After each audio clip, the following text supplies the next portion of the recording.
Hi అండి అందరికీ. అందరూ ఎలా ఉన్నారు? మేమైతే బాగున్నామండి. మీరందరూ బాగున్నారా?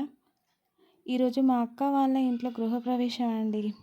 మార్నింగ్ 8, 9కి అట్లా వంటలు ఆల్రెడీ స్టార్ట్ చేశామండి. వంటలన్నీ మా వారే చేస్తున్నారు. 60 కేజీల బగారా అండి ఇది చూపించేది. 60 కేజీల బగారా. పక్కన మా పిన్ని, బాబాయ్ వాళ్ళందరూ హెల్ప్ చేస్తున్నారండి పక్కనే. ఆల్రెడీ బగారా రెడీ అయిపోతుంది. మేము కొత్తగా ఛానల్ స్టార్ట్ చేసామండి. ప్లీజ్ అండి, కొత్తగా ఎవరైనా మా ఛానల్ చూస్తున్నట్లయితే సబ్స్క్రైబ్ చేసుకోండి. నా షార్ట్ వీడియోకి వెళ్ళండి ఒకసారి. షార్ట్ వీడియోస్ అన్నీ చూసేయండి. చూసిన తర్వాత మీకు నచ్చితేనే సబ్స్క్రైబ్ చేసుకోండి. ప్లీజ్ సపోర్ట్ చేయండి. అండ్ మనం మాట్లాడుతూ ఉండగానే బగారా అయిపోయిందండి ఆల్రెడీ. తర్వాత మళ్ళీ ఇది దింపేస్తారు. దింపేసిన తర్వాత మళ్ళీ ఇంకో కర్రీ రెడీ చేస్తాడండి. మళ్ళీ ప్యాన్ పెట్టి ఆయిల్ పోసి జీలకర్ర, ఆవాలు ఇవన్నీ మనకు తెలిసినవి కదండి. ఎక్కడ వంటలున్నా మా వారు వెళ్ళి చేస్తూ ఉంటాడండి, పిలుస్తారు. సో మా ఇంట్లోనైతే మేము ఎవరిని పిలవమండి. ఎందుకంటే ఎంత పెద్ద వంటలైనా కూడా బయట డబ్బులు ఇచ్చి వేరే వాళ్ళను అట్లా రమ్మని చెప్పమండి. ఎందుకంటే మేమే చేసుకుంటూ ఉంటాం. ఇవన్నీ కటింగ్ చేస్తూ ఉంటే మా వారు అన్నీ రెడీ చేస్తూ ఉంటారండి. పక్కన బాబాయ్ వాళ్ళు హెల్ప్ చేస్తూ ఉంటారు. సో మేము ఏ ఫంక్షన్ అయినా ఎవరింట్లోనైనా మా వారే వంట చేస్తాడండి. చాలా బాగా చేస్తారు ఏ కర్రీ అయినా కూడా.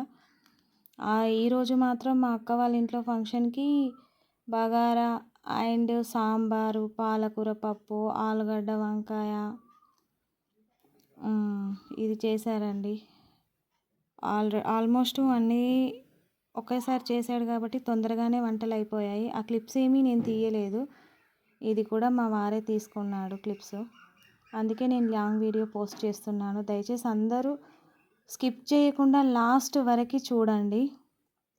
ఆల్రెడీ పాలకూర పప్పు రెడీ అయిపోతుందండి. మా వారికి వంటలు చేయడం అంటే చాలా ఇష్టం అండి. చాలా ఓపిక కూడా, అసలు చాలా ఓపికగా తన పని తను చేసుకుంటూ ఉంటాడు.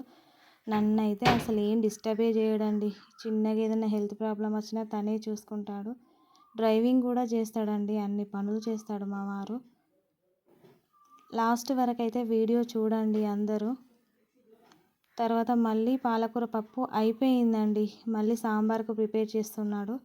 ఆల్మోస్ట్ అప్పటికే 8, 9 అంటే చాలా ఎండ్ అయిపోయింది పాపం.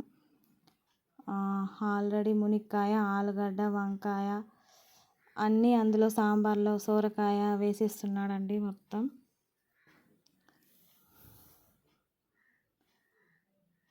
అంతా రెడీ అయిపోయినట్టే. ఇక కొత్తిమీర, మెంతి అన్నీ అయిపోతున్నాయి. మా లైన్లో ఏ వంట అయినా చేస్తాడండి. ఎండుమిర్చి అయితే పోపులో ఏ కర్రీలో అయినా బాగా టేస్టీగా ఉంటుందండి. ఆ విషయం అందరికీ తెలిసిందే. కారం కూడా చాలా ఫ్రెష్దే అయితేనే తీసుకుంటాడండి. ఇంట్లో మట్టుగా అయితే అస్సలే వాడడు తను. అప్పటికప్పుడు ప్యాకెట్ కారమే, అదైతేనే కరెక్ట్గా టేస్ట్ తెలుస్తుందని ఖచ్చితంగా దానికి సరిపడా ఉప్పు, కారం వేస్తూ ఉంటాడండి. ఆల్రెడీ 60 కేజీలు అంటే ఎంతమంది తినచ్చండి? మీరు కామెంట్ బాక్స్లో కామెంట్ చేయండి. చింతపండు అయితే చెట్లయ్యే అండి. మా దగ్గర పక్కనే చెట్లు ఉంటాయి. మా అక్క వాళ్ళ ఇంట్లో వాళ్ళ చెట్లయ్యే. చాలా తెల్లగా ఉంది కదండి. సాంబార్ ఎప్పుడైనా చింతపండు వైట్గా ఉంటేనే ఫ్లేవర్ కూడా బాగా వస్తుంది. చూడ్డానికి కూడా తినాలి అని అనిపిస్తుంది కదండి. చాలా బాగుంటుందండి వైట్ చింతపండు అయితేనే. తర్వాత సాంబార్ పౌడర్. తర్వాత మళ్ళీ ఇది అయిపోయిందండి. ఆ క్లిప్ తీయలేదు. తర్వాత ఆలుగడ్డ వంకాయ ప్రిపేర్ చేస్తున్నాడు. సో అది కూడా అయిపోతుంది. ఇక ఎక్కడ స్కిప్ చేయకుండా లాస్ట్ వరకు ఖచ్చితంగా చూడండి. సబ్స్క్రైబ్ చేసుకొని వాళ్ళు ఉంటే షార్ట్ వీడియోకి వెళ్ళి సబ్స్క్రైబ్ చేసుకోండి, చూడండి. రోజు మీకు వీడియోస్ పోస్ట్ చేస్తూ ఉంటాను నేను.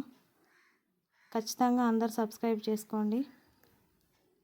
ఆల్మోస్ట్ ఆలుగడ్డ వంకాయ కూడా అన్నీ రెడీ అయిపోయాయండి. బగారా, పాలకూర పప్పు, సాంబారు, ఆలుగడ్డ వంకాయ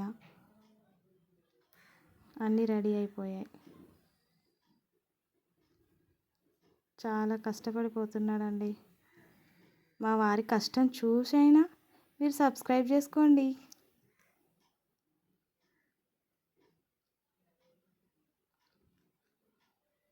ఓకే. బాయ్ మరి.